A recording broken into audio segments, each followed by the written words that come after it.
dishwasher. Not the first one you've seen. So this is for silverware, glasses, plates.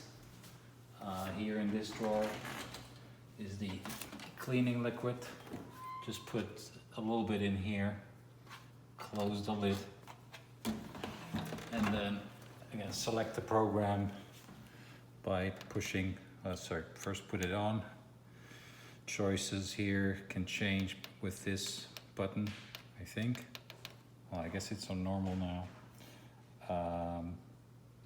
Oh, it's because I didn't put the rinse aid in, but once you put that in, you select your program, usually normal, you close, and it will start automatically.